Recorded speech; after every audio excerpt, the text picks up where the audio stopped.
কথায় কথা চলে আসলো।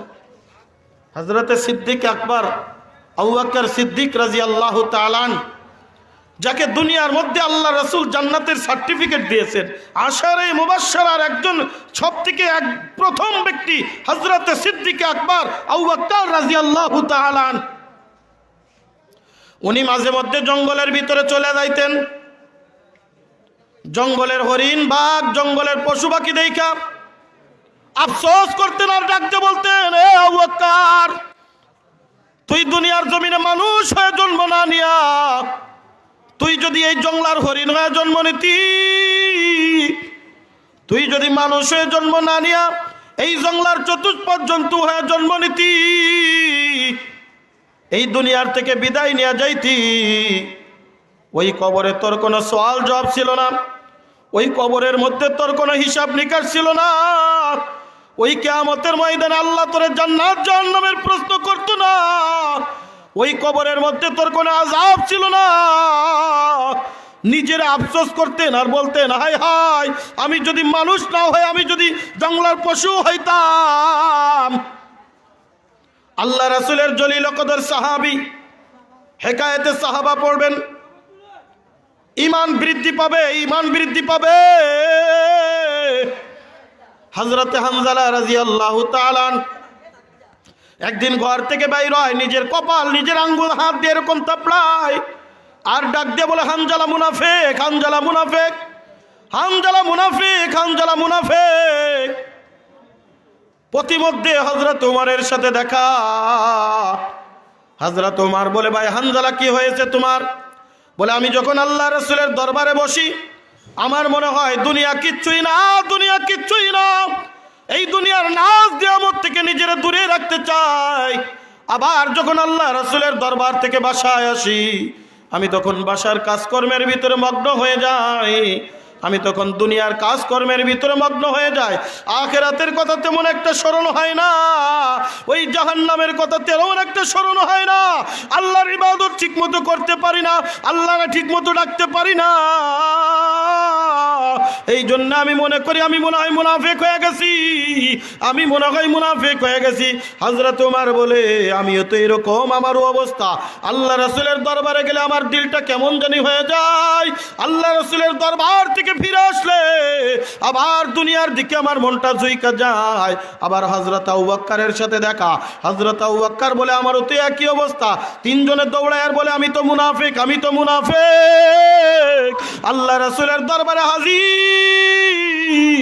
আল্লাহ রাসূল ডাক দেন, এ হামজালা, এ উমর, এ আবু বকর, তোমাদের কি হলো, তোমাদের কি হলো?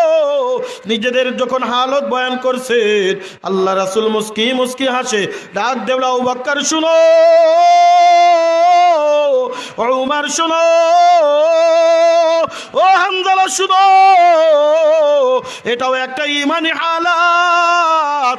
তোমাদের যদি 24টা ঘন্টা আমি নবীর রওজা, আমি নবীর অবস্থান যদি হইতো, আমি নবীর দরবারের মতো হইতো, ফেরেশতারা তোমাদের সাথে সালাম করত, মুসাফা করত। জোরে কন্যা সুবহানাল্লাহ।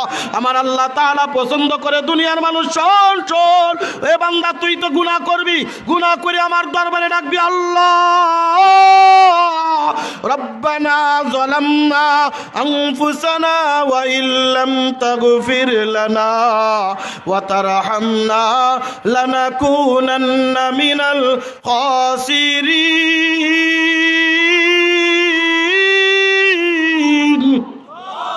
আর একটু জোরে বলেন আল্লাহু আকবার।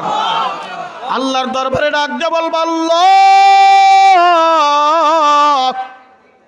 আমি তো গুনাহ করে ফেলেছি, আমার গুনাহ খাতা তুমি মাফ করে দাও। আল্লাহ তাআলা ডাক দিয়ে বলেন, ফেরেশতাদের ভিতরে গুনার কোনো মানসাই নাই, তাদের তবিয়াতটাই গুনার দিকে না, তাদের ফিতরত গুনাহ থেকে মুক্ত। যেই ফেরেশতাকে যেভাবে বানানো হয়েছে কিয়ামত পর্যন্ত ওইভাবেই ওই ফেরেশতা থাকবে। এ বান্দা, তোমাদেরকে আমি কেন পছন্দ করি জানো? তোমরা গুনাহ করো আর আমি আল্লাহরে ডাক দাও, আল্লাহ আমি তো গুনাহ করেছি, আমি অন্যায় করেছি। ওই যে আমার কুদরতি পে সেজদায় পড়ে রাখতে বলো সুবহান রাব্বিয়াল আলা। ওই যে রুকুতে যে রাখতে বলো সুবহান রাব্বিয়াল আযীম। আমার বড়ত্ব বয়ান করো, আমার প্রশংসা করো, আমার কথা তুমি বর্ণনা করো, আমার তাসবিহ আদায় করো, আমার সুবহান বলে রাখ দাও। আমি আল্লাহর কুদরতে দিলটা খুশি হয়ে যায়। ফেরেশতাদের থেকেও আমি আল্লাহ পাক রব্বুল আলামিন তোমারে অতি মহব্বত করি আর ভালোবাসি। জোরে জোরে কোন সুবহানাল্লাহ। বুজুর্গি কি नहीं हमको जरूरत, गुलाम अपना बना ले ऐ खुदाया, गुलाम अपना बना ले ऐ खुदाया। तू कुजा ओम सुन्नते अहमद कुजा, बा मुहम्मद कई बुअद निस्बत तुरा, बा मुहम्मद कई बुअद निस्बत तुरा। जरकन अल्लाहु আকবার। এই জন্য আমরা গুনাহ করি, আবার আল্লাহর কাছে মাপ চাই। এই কারণেই এই দুনিয়ার মধ্যে আল্লাহ তাআলা আমাদেরকে আশরাফুল মাখলুকাত করেছেন। বলেন আল্লাহু আকবার। হযরত উমরে ফারুক রাদিয়াল্লাহু তাআলা, কষ্ট হচ্ছে ঘটনার সারসংক্ষেপ পরবর্তীতে একটু বলবো। হযরত উমরে ফারুক রাদিয়াল্লাহু তাআলা তিনি যখন আমিরুল মুমিনিন খলিফাতুল মুসলিমিন, ঈদের দিন সকাল বেলায় ঈদের নামাজ পড়ছেন। সাহাবা ইকরাম সবাই ওই সময় যারা বেঁচে ছিলেন, আমিরুল মুমিনিনের ইমামতিতে ঈদের নামাজ হলো। ঈদের নামাজ পড়ে সাহাবা ইকরাম নিজেদের মতো আনন্দ করতেছেন। হঠাৎ করে একজন বলতেছে আমিরুল মুমিনিন কই, আমিরুল মুমিনিন কই। সব জায়গায় খুঁজছে, কোথাও পায় নাই। পরিশেষে বাড়ির দিকে রওনা দিয়ে গেছে, দেখি বাড়িতে আছে কিনা। আমিরুল মুমিনিন দেখি বাড়িতে আছে কিনা। বাড়ির ভিতরে দরজায় কারাঘাত করছে। আসসালামু আলাইকুম ইয়া আমিরুল মুমিনিন, হালফি বাইতিক। আমিরুল মুমিনিন আপনি বাড়ি আছেন? একবার সালাম দিলেন, দুইবার সালাম দিলেন। কয়েকজন সাহাবা ইকরাম আমিরুল মুমিনিনের খোঁজে বাসায়। ভিতর থেকে হযরত আব্দুল্লাহ ইবনে ওমর রাদিয়াল্লাহু তাআলা বলে, কে আপনারা? বলে, আমরা হলাম আপনার বাবার বন্ধু, আমি অমুক, আমি অমুক, আমি অমুক। আব্দুল্লাহ ইবনে ওমর রাদিয়াল্লাহু তাআলা ঘরের থেকে বাইর হয়ে বলে, কি ব্যাপার আজকে আপনারা আমাদের বাসায়? ব্যাপার কি একটু বলবেন? সবাই ডাক দিয়ে বলে, আমরা অনেক খোঁজাখুঁজি করলাম, আমিরুল মুমিনিন রে খুঁজে পাই না। আপনার আব্বা আমিরুল মুমিনিন কই? আব্দুল্লাহ ইবনে ওমর রাদিয়াল্লাহু তাআলা চোখের পানি টপ টপ করে ফেলে ডাক দিয়ে বলে, আল্লাহ রাসূলের সাহাবীরা রে, আমিরুল মুমিনিন খলিফাতুল মুসলিমিন আব্বাজান হযরত ওমর ফারুক রাদিয়াল্লাহু তাআলা ঈদের নামাজ পড়ায়া এক দৌড় দিয়া ঘরের ভিতরে চলে আসছে। ঘরের দরজা বন্ধ করে সেজদা অবনত ওই যে চোখের পানি ফেলায়া আল্লাহর দরবারে কান্দে আর রুনাজারি করে। ওই যে চোখের পানি ফেলায়া গুনগুন করে কান্দে। কতবার ঘরের দরজায় কারাঘাত করেছি, কই একবারও তো আমাদের ডাকের সাড়া দিল না, একবারও তো তিনি আমাদের দিকে ফিরে চান না। সাহাবা ইকরাম বলে, কই আমার কাজ আমাদেরকে একটু দেখায় দাও, কোন ঘরের ভিতরে? ঘরের বাইরের থেকে দরজায় কারাঘাত করলো, কই আমিরুল মুমিনিন, আমি অমুক, আমি অমুক, আমি অমুক। হযরত আমিরুল মুমিনিন ঘরের দরজা খুললেন। তাকায় দেখে আমিরুল মুমিনিন এমন ভাবে চোখের পানি ফেলা কান্দে, চোখের দুই পাশের কোনা দিয়ে কালো হয়ে গেছে, কালো হয়ে গেছে। চোখ দিয়া দাড়ি মোবারক ভিজা গেছে। কানতে কানতে দাড়ি মোবারকের ভিতরে নিচের মাটি পর্যন্ত লেগে গেছে। সাহাবা ইকরাম ডাক দে বলে, আমিরুল মুমিনিন আপনার কিসের এত দুঃখ? আজকে তো ঈদের দিন, আজকে তো আনন্দের দিন, আপনি কান্দেন কেন?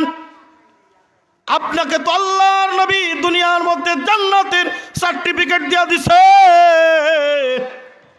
এ কলিজার টুকরা যুবক মুরব্বী বাবাজিরা রে, কোন আমিরুল মুমিনিন, কোন ওমান যে ওমরের ব্যাপারে আল্লাহর নবী সাল্লাল্লাহু আলাইহি ওয়াসাল্লাম বলেন, লাউ কানা বাদি নাবিয়ান লাকানা উমর। আল্লাহু আকবার কন্না, লাউ কানা বাদি নাবিয়ান লাকানা উমর। আমার পরে যদি কোনো নবী হইতো তার নাম ছিল উমর। নবীওয়ালা যত গুণ আল্লাহ পাক রব্বুল আলামিন হযরত উমরের মধ্যে দান করেছিলেন। আনা খাতামুন নাবিয়্যিন লা নাবিয়্যা বাদি, আমি শেষ নবী, আমার পরে আর কোন নবী আসবে না। এই কারণে উমর নবী হইতে পারে নাই। তবে উমরের অনেক ফয়সালা, যেই ফয়সালাটা আল্লাহ পাক রব্বুল আলামিন কোরআনুল কারীমের ভিতরে দিয়েছে, যেই ফয়সালাটা ছিল হযরত উমরের। আল্লাহু আকবার। ফয়সালা কি ছিল? কি হযরত উমরের? এক মুনাফিক দুনিয়ার থেকে বিদায় নিয়ে গেছে, আল্লাহর নবীর কাছে আসছে, ইয়া রাসূলুল্লাহ একটু জানাজা পড়ান। তার মনের আশা ছিল, সে মুনাফিক ওসিয়াত করে গিয়েছিল যে আমার জানাজা যেন নবী মুহাম্মদ দেয়, কারণ সে তো ভালো করে জানে আল্লাহর নবী যার জানাজা পড়াবে আল্লাহ তাআলা তাকে মাফ না করে পারবে না। হযরত ওমর পিছন থেকে এরকম জামা টেনে ধরছে, ইয়া রাসূলুল্লাহ না, আপনি যাবেন না, ইসলামের শত্রু, আর ইসলামের শত্রুর জন্য কোনো দোয়া চলবে না। কথা বলেন ঠিক কি ঠিক না? যারা ইসলামের সাথে বান্দরামি করে, যারা ইসলাম মিটিয়ে দিতে চায়, যারা নামের মুসলমান থেকে ইসলামকে নিশ্চিহ্ন করে দিতে চায়, তাদের জন্য কোনো দোয়া করা যাবে না। তাদের দোয়া করলে আল্লাহ কবুল করবে না। কথা বলেন ঠিক কি ঠিক না? লাউ তাস্তাগফিরুনা সাবউনা মাররাতান লা ইয়াগফিরুল্লাহু যুনুবা। আমার কথা না, বলেছেন কে? আরো জোরে বলেন।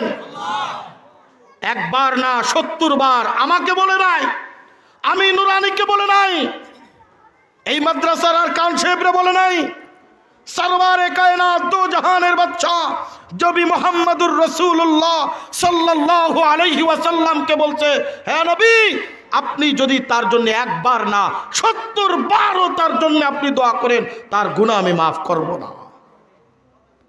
যারা ইসলাম নিশ্চিহ্ন করে দিতে চায় তাদের জন্য কিসের দোয়া? কথা বলেন ঠিক কি ঠিক না? এই বাংলাদেশের জমিনে 16টা বছর যারা জুলুম করেছে, অন্যায় করেছে, নিপীড়ন করেছে, নিরপরাধ উলামা ইকরামদেরকে জেলখানার ভিতরে আবদ্ধ করে ডান্ডা বেড়ি পরিয়ে যারা তাদেরকে হত্যা করতে চেয়েছে, তাদের জন্য কোনো দোয়া চলে না। কথা বলেন ঠিক কি ঠিক না? আমার এক মসজিদের ইমামতি গেছে দোয়া না করার কারণে। আমি আদাবার বাইতুল মামুর জামে মসজিদে 2015 সাল বাইতুল মামুর জামে মসজিদ, আদাবার কেন্দ্রীয় মসজিদ যেটা বলা হয়, এক কমিশনার আসছে, হুজুর দোয়া করেন। আমি স্পষ্ট দেখেছিলাম 2013 সালে ওই শাপলা চত্বরে নয়, তাকে আমি দেখেছিলাম শাহবাগের ওই কি বলে স্টেজে। আমি স্পষ্ট ঘোষণা করে দিয়েছিলাম, আমার জীবন থাকতে আমি তার জন্য দোয়া করব না, মারা যাক আমি তার জানাজা পড়ব না। আমাকে হুমকি দেওয়া হয়েছিল, বলল আপনাকে দেখে ছাড়বো। বলে আপনি কি দেখবেন? দেখবে তো আমার আল্লাহ। কথা বলেন ঠিক কি ঠিক না? আপনি কি দেখবেন? দেখবে আমার আল্লাহ। আমার আল্লাহ ছাড় দেয় কিন্তু ছেড়ে দেয় না। কথা বলেন ঠিক কি ঠিক না? 3 দিন পরে আমি ভালো মতো এশার নামাজ পড়ে মসজিদের আমার হুজরাখানার ভিতরে আমি বিশ্রাম করার জন্য গিয়েছি। 4 প্লাটুন পুলিশ মসজিদ ঘিরে ফেলছে। 4 প্লাটুন পুলিশ মসজিদ ঘিরে ফেলছে। মসজিদ ঘিরে একজন ডাকতেছে, হুজুর উঠেন। আমি বললাম কে আপনারা? বলে আপনার সাথে জরুরি একটু কথা ছিল। কারণ মসজিদের ইমাম, তাদের তো রাত্রে বিভিন্ন সময় বিভিন্ন মুসল্লিরা জরুরতে ডাকতে পারে। আমার গায়ে একটা গেঞ্জি মাত্র আর লুঙ্গি পরা। আমি যখনই দরজা খুলছি মনে হচ্ছে চোর ধরলো, ডাকাত ধরলো, খপ করে আমার লুঙ্গির এখানে টান দিয়ে ধরছে। You are under arrest. আমি বললাম আমার অপরাধ কি? বলে আপনার অপরাধ কি, থানায় চলেন তারপরে দেখা যাবে। দিনটা ছিল বৃহস্পতিবার দিবাগত রজনী। দিনটা ছিল বৃহস্পতিবার দিবাগত রজনী। সম্মানিত হাজিরিন, সুদুঃখে কলিজা ফেটে যায়। জেলখানার ইতিহাস যদি আপনাদের কাছে বলি, মনে করবেন অলিক গল্প শোনানো হচ্ছে। এমন নির্যাতন করা হয়েছে, এমন নিপীড়ন করা হয়েছে, এমন ভাবে টর্চারিং করা হয়েছে, মারধর করে যারা অপরাধী তাদেরকেও মনে হয় এতটা টর্চারিং করা হয় নাই। নিরপরাধ উলামা ইকরামদেরকে যেভাবে টর্চারিং করা হয়েছে, কথা বলেন ঠিক কি ঠিক না? আপনারা দেখেছেন এখন বর্তমান যারা 16টা বছর পর্যন্ত এই জনগণের মাল আত্মসাৎ করে বিদেশের পাড়ি দিয়ে কোটি কোটি টাকা সুইস ব্যাংকে জমা করে রাখছে, তাদেরকে রাজার হালে কোর্টে উঠানো হয়। আমার বড় ভাই মাওলানা মামুনুল হক, আল্লামা জুনায়েদ আল হাবিব সহ হযরতে উলামা ইকরামদেরকে কিভাবে ডান্ডা বেড়ি পরিয়ে কিভাবে তাদেরকে কোর্টে উপস্থিত করা হয়েছে, আপনারা যারা মিডিয়া দেখেছেন, টিভিতে দেখেছেন, খবর দেখেছেন, অথবা সোশ্যাল মিডিয়া চালান, আপনাদের চোখের সামনে সেগুলা, কথা বলেন ঠিক কি ঠিক না? আমি বললাম আমার অপরাধ। বলে অপরাধ, আগে থানায় চলেন, ওসি সাহেব সালাম জানাইছে। আমি বললাম সালাম জানাইছে, এই সালাম জানানোটা কি 4 প্লাটুন পুলিশ দিয়া? এটা কোন ধরনের সালাম? পৃথিবীতে কত সালাম আছে, এই সালাম তো জীবনে কোনোদিন দেখি নাই। থানায় নিয়ে যাওয়া হলো। এই জালেমের গোষ্ঠী পরের দিন আমাকে জুমার নামাজ পড়তে দেয় নাই। ইমার্জেন্সি কোর্ট বসিয়ে শুক্রবারের দিন আমাকে চালান দেওয়া হয়েছে। একজন পুলিশ, সবাই কিন্তু খারাপ না, একজন ছিল, আমাকে বলতেছে হুজুর কারোর সাথে কথা বলবেন। আমার মা তখন দুনিয়ার জমিনে বেঁচে ছিলেন, 4 বছর পর্যন্ত পঙ্গু প্যারালাইসিস হয়েছিলেন। আমি বললাম শেষবারের মতো মাকে একটু ফোন দিয়ে কথা বলতে চাই, যদি একটু সুযোগ দিতেন। গোপনে আমাকে নিয়ে যাওয়া হলো। বললেন হুজুর তাহলে একটু ওই বাথরুমে যাওয়ার একটু ভান করেন, বলেন যে আমি একটু এস্তেঞ্জায় যাব। গোপনে আমার কাছে ফোনটা ধরিয়ে দিয়েছে। উনি সেন্ট্রির দায়িত্বে, আমাকে এরকম গার্ড দেওয়ার দায়িত্বে ছিলেন, আমার কাছে গোপনে দিয়ে দিলেন বাথরুমের ভিতরে। আমি যে মাকে ফোন দিলাম, মা বলতেছে গতকাল রাত্রের থেকে তোর ফোন বন্ধ, ব্যাপার কি? আমি কথা বলতে পারতেছি না, জবান বন্ধ হয়ে গেছে। আমার মা বলতেছে কি হয়েছে বল। আমি বললাম মা গত রাত্রে থানায় নিয়ে আসছে জিজ্ঞাসাবাদ করার জন্যে। বলে অপরাধ? বলে অপরাধ কিছু না, অপরাধ একটাই, কোরআনের হক কথাগুলি বলা। অপরাধ একটাই, ইসলামের সঠিক বাণী প্রচার করা। অপরাধ একটাই, জালেমের সাথে আঘাত না করা। কথা বলেন ঠিক কি ঠিক না? আমার সাহস ছিল আমার আম্মা জান। আমার মা স্পষ্ট ডাক দিয়ে বলে নুরুল ইসলাম ভয় পাওয়ার কোনো কারণ নাই, আমি তোর জন্য দোয়া করেছি। আমি জীবনে 2টা দোয়া করেছি, আল্লাহ পাক রব্বুল আলামিন 2টা দোয়া কবুল করে নিয়েছে। আমার জীবনে আর কোনো চাহিদা নাই, আমার জীবনে আর কোনো চাহিদা নাই। আমার 1 নম্বর দোয়া ছিল, আমি নিজে দেখেছি মৌলভীবাজারের যুবক মুসলমান গভীর রজনীতে তাহাজ্জুদের নামাজের সময় উঠে আমার মা যায় নামাজ ফেলে তাহাজ্জুদের নামাজ পড়ে আল্লাহর দরবারে দোয়া করতেন, ওগো মালিক রব্বুল আলামিন, আমি একজন মুফতির মা হতে চাই, আমার সন্তান যেন মুফতি হয়, মুফতি হওয়ার মতো তৌফিক আল্লাহ তুমি দান করিও। আমার ভিতরে না আছে কোনো ইলম, না আছে কোনো কালাম। আমি মনে করি আল্লাহ পাক রব্বুল আলামিন মায়ের দোয়ার বদৌলতে ইফতা পড়ার তৌফিক দিয়েছেন। হাটহাজারী মাদ্রাসায় 2003 সালে আমি দাওরায়ে হাদিস পড়ি। 2004 সালে ইফতা বিভাগে ভর্তি কমপ্লিট করার পরে আমি যখন বাড়িতে আসলাম, মায়ের কাছে বললাম মা তোমার না মনের আশা ছিল ইফতা পড়বে, মুফতি হবে, আজকে আমি ইফতা কমপ্লিট করলাম, ইফতার ভর্তি কমপ্লিট করছি, তার মানে আর 2টা বছর পরে আমার ইফতার সনদ চলে আসবে। আমার মা চোখের পানি ফেলে ডাক দিয়ে বলেছিল, ও রব্বুল আলামিন, আমার চোখের পানি তুমি কবুল করে নিয়েছো। আমার জীবনে আর একটা আশা, আল্লাহ তাআলা যেন আমার ছেলের মাধ্যমে এই দুনিয়ার জমিনে কিছু দ্বীনি বাণী প্রচার করায়। আমার নিজের কানে এখন ওই কথাটা বাজে, আমার মা আজ দুনিয়ার জমিনে নাই। আজ 4টা বছর হয়ে গেল দুনিয়ার জমিন থেকে বিদায় নিয়ে অন্ধকার কবরে শুয়ে আছে। এ মৌলভীবাজার এলাকার যুবক, কলিজার টুকরা মুসলমান, আমার মা সেদিন ডাক দিয়ে বলেছিল, মালিক রব্বুল আলামিন, কত মানুষের নাম মাইকে মাইকে ঘোষণা হয়, কত মানুষের নাম মাইকে ঘোষণা অমক আলোচনা করবে, আমিও একটু শুনতে চাই আমার ছেলের নাম যেন মাইকে মাইকে ঘোষণা হয়।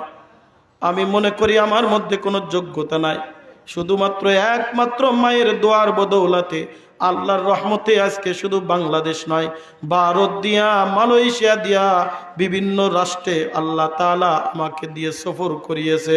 সবখানে যে মায়ের কথা মনে পড়ে, মালিক রব্বুল আলামিন, আজকে ওই মাকে হারিয়েছি, কিন্তু মায়ের দোয়া আল্লাহ তাআলা কবুল করে নিয়েছে।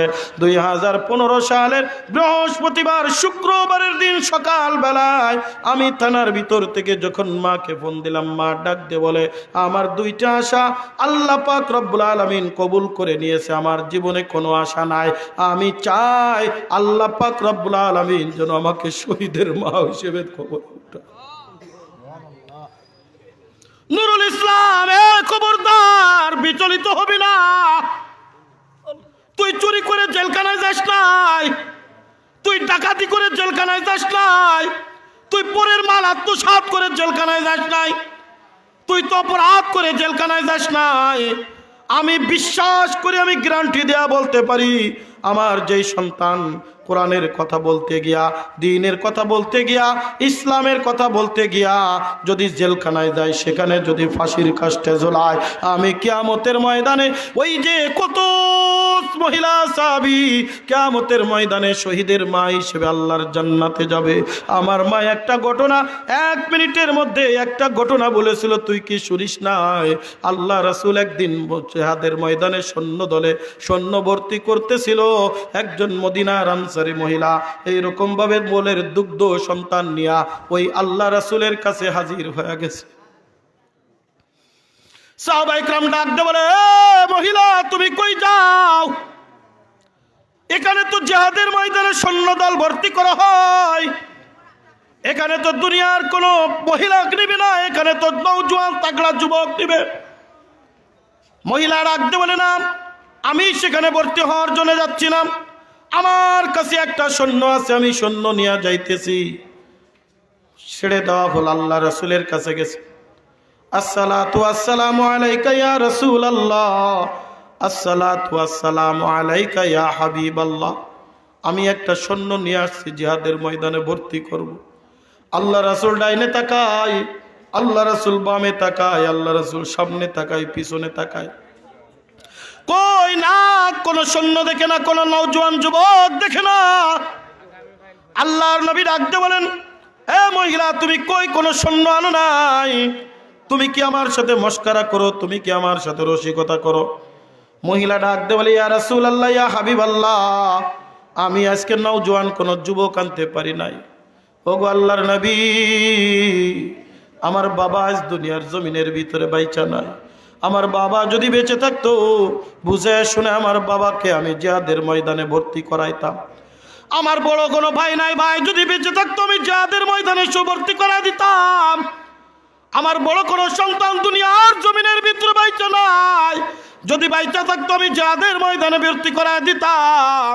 আমার স্বামীও দুনিয়ার জমিনের ভিতরে বাইচা নাই, উহুদের ময়দানে, যুদ্ধের ময়দানে শহীদ হয়ে গিয়েছে। আমার স্বামী যদি আজ বেঁচে থাকতো, আমার স্বামীকে আমি জিহাদের ময়দানে ভর্তি করায় দিতাম। তখন আল্লাহর হাবিব ডাকতে বলে, হে মহিলা, তাহলে বলো তুমি কোন সৈন্য নিয়ে আসছো? ওই মহিলা কোলের দুগ্ধ সন্তানটা আল্লাহ রাসূলের দিকে এরকম ভাবে তায়ালায় ডাক দিয়ে বলে, ইয়া রাসূলুল্লাহ, আমার বড় কোনো ভাই নাই, আমার বড় কোনো ভগ্নিপতিও নাই, আমার বড় কোনো বন্ধু নাই, আমার বড় কোনো লোক এই দুনিয়ার জমিনের ভিতরে বাইচা নাই, আমার এই দুগ্ধ সন্তান বাইচা আছে, এই সন্তানটাকে আমি জিহাদের ময়দানে ভর্তি করাইতে চাই। আল্লাহর নবী ডাক দিয়ে বলে, এ মহিলা, তুমি কি পাগল হয়ে গেছো? তোমার মাথা কি ঠিক নয়? এটা তো খেলার ময়দান না, এটা তো জিহাদের ময়দান, এটা তো নওজোয়ান তাগড়া যুবক লাগবে, এখানে তো ঢাল ধরা লাগবে, এখানে তো তরবারি ধরা লাগবে, বীর বিক্রমে জিহাদ করা লাগবে, কাফেরের কল্যাণ খণ্ডিত করা লাগবে। এখানে এই ছোট্ট বাচ্চা নিয়ে কি করব? উপরন্তু ছোট্ট বাচ্চা তো আমাদের জন্য আরো বিপদের কারণ হয়ে দাঁড়াবে, তাকে রক্ষণাবেক্ষণ করার জন্য আমার আরো 2 জন সৈন্য দেওয়া লাগবে। ওই মহিলা চোখের পানি ফেলায় ডাক দিয়ে বলে, ইয়া রাসূলুল্লাহ, ইয়া হাবিবাল্লাহ, না, আমি ওই কারণে আমার সন্তানরে আনি নাই, আমার ভাই নাই, আমার স্বামী নাই, আমার বাবা এই দুনিয়ার জমিনের ভিতরে বাইচা নাই। ওগো আল্লাহর নবী, আপনি যখন যুদ্ধের ময়দানে যাবেন, আমার এই সন্তানটারে আমি আপনি কোলের ভিতরে নিবে। কত মানুষ যুদ্ধের ময়দানে যা এইরকম ঢাল ধরে ঢালরে সামনে বানায় তীর থেকে বাঁচে, বল্লম থেকে বাঁচে। আপনাকে ওই ঢাল ধরা লাগবে না, আমার এই কোলের দুগ্ধ সন্তানটা এইরকম সামনের দিকে মেলায়া ধরবেন।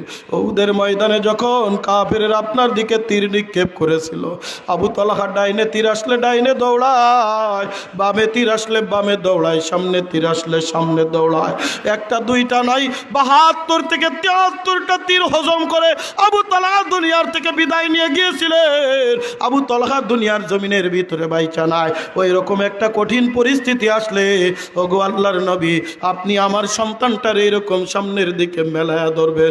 অন্তত পক্ষে 2-3টা তীর আমার সন্তান হজম করতে পারবে।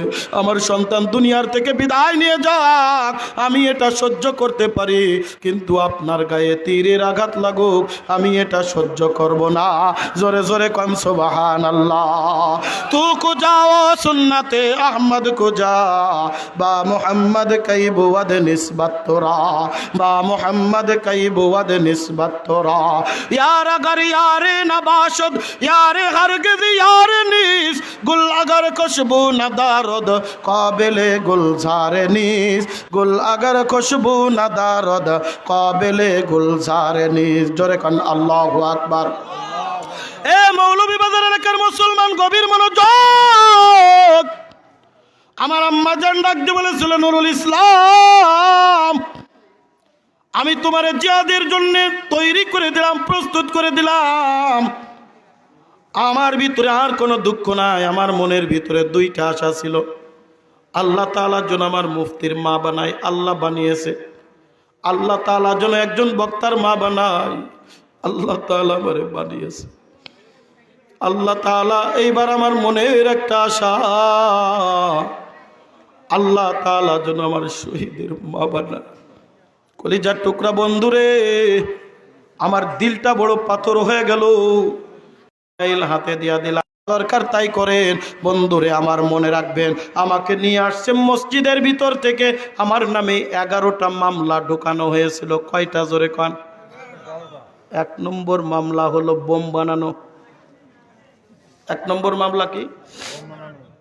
বোম বানাইতে বানাইতে আমি ধরা খেয়েছি। কিছুক্ষণ পরে দেখি বোমের সরঞ্জাম, কিছু তার তোর আবি যাবি নিয়ে এবার ডাকতে বলে, হুজুর দাঁড়ান। আমি বললাম, কি করতে চাচ্ছেন? বলে, আপনাকে একটু একটা ছবি তুলবেন। সাংবাদিক এসেছেন। পরের দিন আপনারা যারা পত্র পত্রিকা পড়েছেন, দেখেছেন কিনা জানি না, পরের দিন দেখবেন একবার ইনকিলাব পত্রিকার হেডলাইনের ভিতরে আসছে, বোমা বানাইতে বানাইতে সরঞ্জাম সহ নুরুল ইসলাম নুরানি গ্রেফতার। এ কলিজার টুকরা যুবক, শুধু আমি একা নয়, জেলখানার ভিতরে যায় দেখি, ওই কেরানীগঞ্জ যখন জেলখানার ভিতরে ঢাকা কেন্দ্রীয় কারাগারের ভিতরে আমার চালান করা হলো। যায় দেখি আমি সেখানে একা নয়, আল্লাহ তাআলা সেখানে আমার অনেক বন্ধুদেরকেও পাঠিয়েছে। তার কিছুদিন পরে দেখি আল্লামা মামুনুল হক, পরে দেখি রফিকুল ইসলাম মাদানী, আলিয়া সানুসামা, জুনাইদ আল হাবিব, খোরশেদ আলম কাসেমি, আল্লামা খালিদ সাইফুল্লাহ সহ অসংখ্য অগণিত উলামা ইকরাম একসাথে জামাতবদ্ধ হয়ে কাতারবদ্ধ হয়ে নামাজ আদায় করতাম। জোরে কান আল্লাহু আকবার। এই জুলুম যারা করেছে, উলামা ইকরামের সাথে অত্যাচার নিপীড়ন যারা করেছে, আমি যেই কথা বলতে গিয়ে তো দূর পর্যন্ত এসেছিলাম, একজন কাফির মুনাফিকের জন্য যতই দোয়া করা হয় আল্লাহ তার কোনো দোয়া কবুল হবে না, আল্লাহর গজব আসবেই আসবে। কথা বলেন ঠিক কি ঠিক না? আজ হাড়ে হাড়ে টের পাচ্ছে, কথা বলেন ঠিক কি ঠিক না?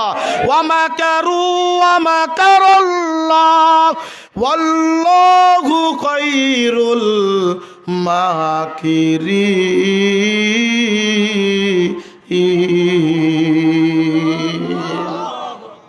अल्लाह धरे ना धरले किंतु साड़े ना, कागज कट कर घुड़ी बना कर उड़ा दो आसमान में, इधर फेरो उधर फेरो रस्सी मेरा हाथ में, इधर फेरो उधर फेरो रस्सी मेरा हाथ में, कागज कट कर घुड़ी बना कर उड़ा दो आसमान में, इधर फेरो उधर फेरो रस्सी मेरा हाथ में, इधर फेरो उधर फेरो रस्सी मेरा हाथ में।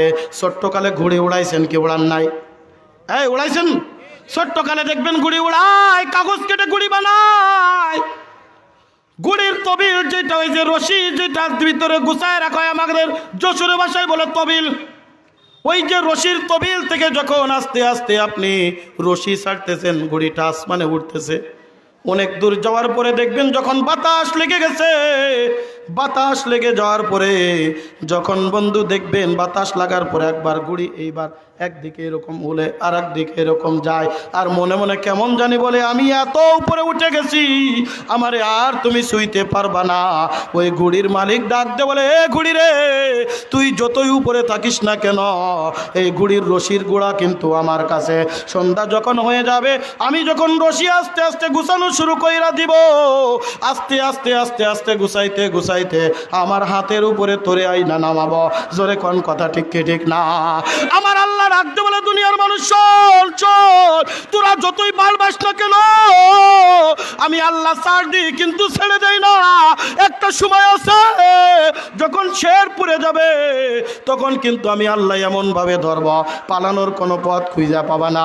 সারা জীবন বলেছো পালাবো না পালাবো না, আজকে তোমাদেরকে হেরিকেন্দ্রায় খুঁজে পাওয়া যায় না।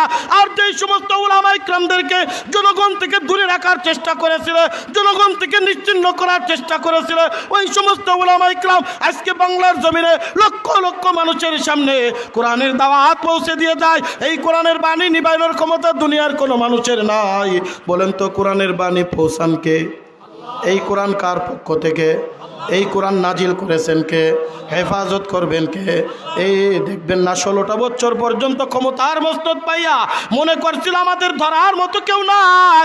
আমরা তো ওই দিন আল্লাহর দরবারে নোরাদারি করেছিলাম, ওই 5 মে শাপলা চত্বরের ময়দানে, যখন আমাদের সামনে শত শত লাশ আসতেছিল। আমি আল্লামা জুনায়েদ বাবনগরী রহমতুল্লাহি আলাইহি একেবারে দুইজন এক পাশে দাঁড়ানো ছিলাম।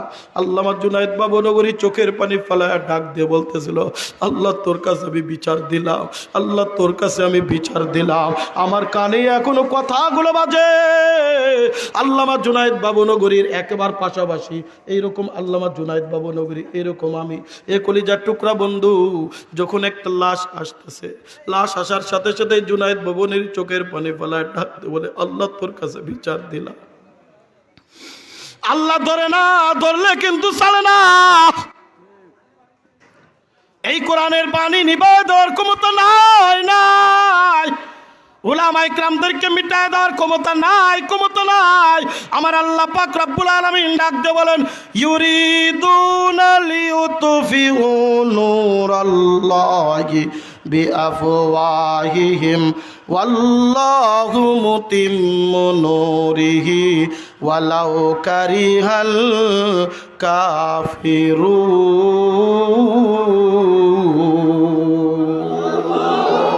এ কলিজার টুকরা যুবক, এ আমার মুরব্বী বাবা জিরা রে, ও পর্দার অন্তরালের মা গো, এই কোরআন নাজিল করেছেন কে?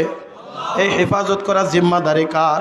আমার আল্লাহ ডাক দিয়ে বলেন, ইন্না নাহনু নাযালনা যিকরা ওয়া ইন্না লাহু লাহাফিজুন। এই কোরআন হেফাজতে পাঠিয়েছি আমি, হেফাজতের জিম্মাদার আমি আল্লাহ।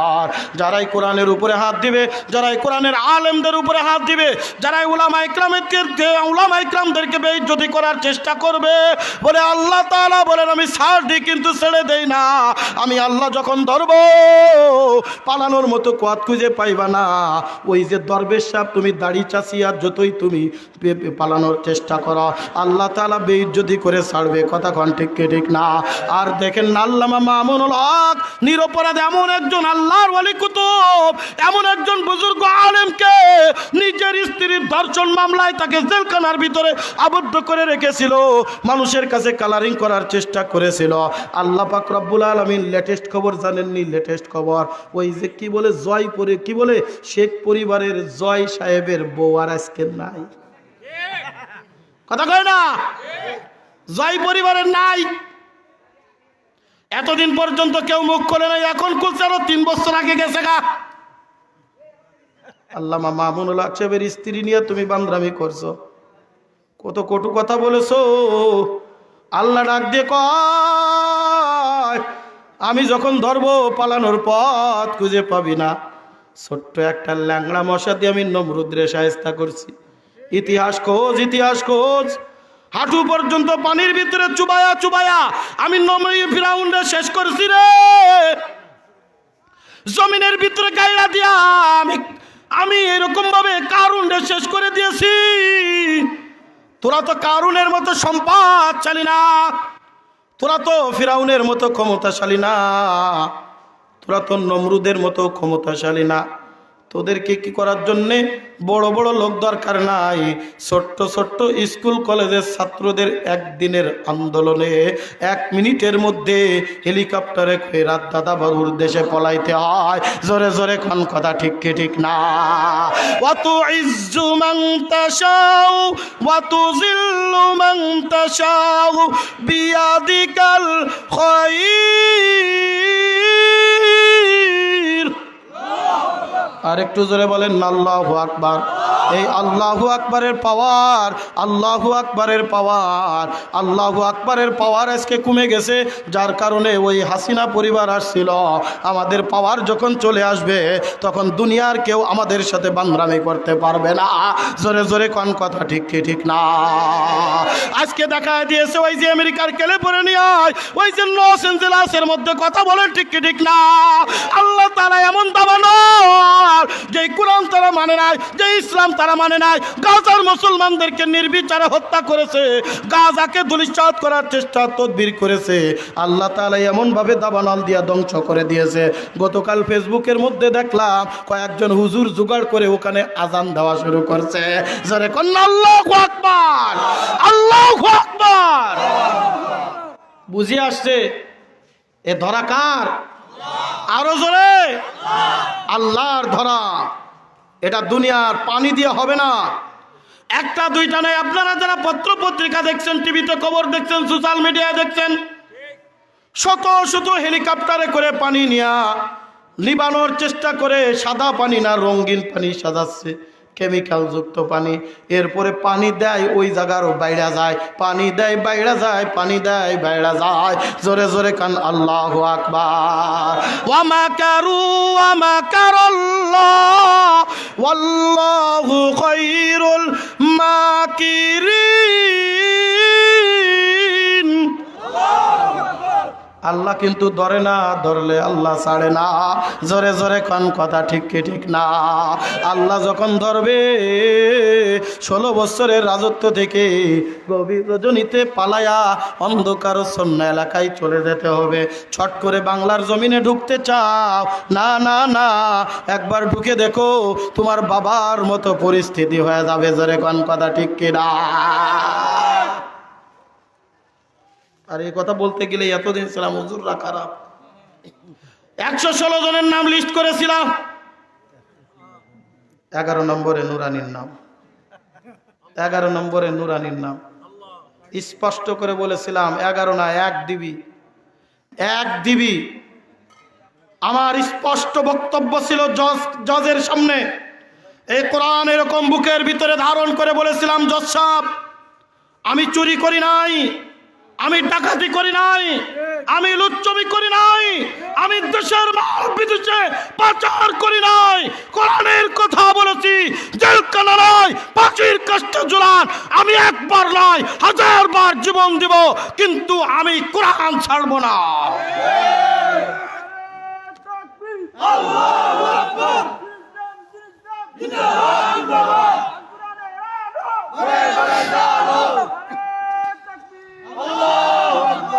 মনে রাখবেন, ইসলাম দিন নিয়ে যারা বান্দরামি করছে, আল্লাহ তাআলা যখন ধরছেন তখন তাদের সাহায্যকারী কেউ আসে নাই। যারা মনে করেছিল আমাদেরকে বাঁচাবে, তারা আগে ভাগছে।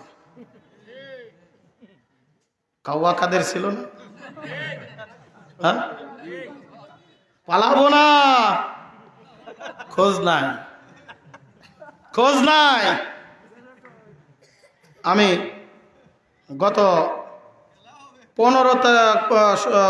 গত আপনার 4 তারিখে এর কাওয়া কাদের বাড়ির কোনায় নোয়াখালী বললাম, কই? আমি দেখি এলাকার মানুষ ওর প্রতি বিতৃষ্ণা।